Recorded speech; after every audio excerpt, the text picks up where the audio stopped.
Ahmadiyya muslimske trossamfunn har I kveld invitert til fredsdialog.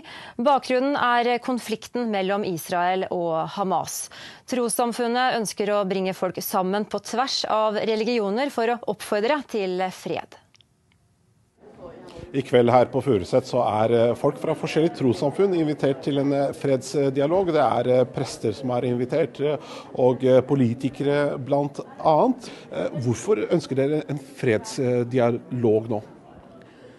I en verden som rammet av krig, så jo det rett og rimelig at noen også reiser eller roper ut om fred.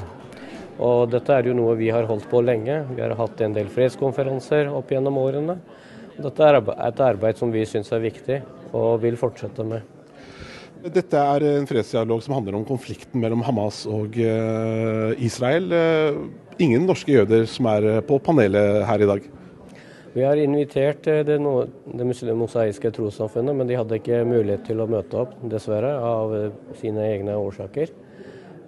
Så det grunnen til, men de var I utgangspunktet invitert. En som invitert deg, Olav Elgvin, samfunnsforsker.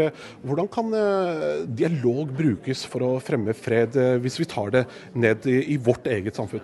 I hvert fall I Norge så vet man at dialog har fungert veldig bra for å redusere spenninger, for å skape forståelse, og egentlig også skape en del endring I ulike miljøer.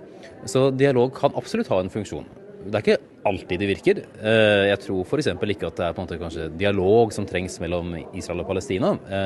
Men her I Norge så det ingen tvil om at dialog har vært viktig og kommer til å fortsette å være viktig fremover.